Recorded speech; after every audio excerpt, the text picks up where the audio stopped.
بیانیے کے حوالے سے میٹنگ تھی اور اس میں انہوں نے نشر بھی کروائی.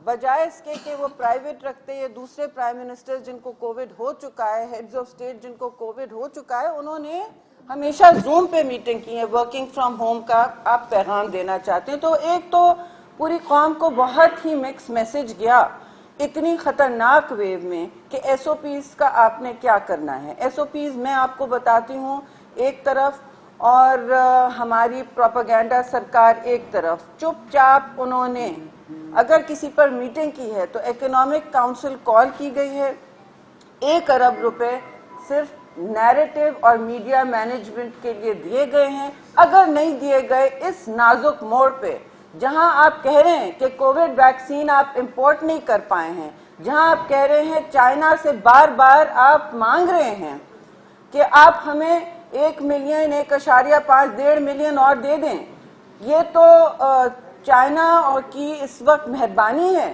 کہ ہم جو 70 سے اوپر اور 60 سے اوپر لوگ ہیں ہماری پہلی ویکسینیشن ہو چکی ہے.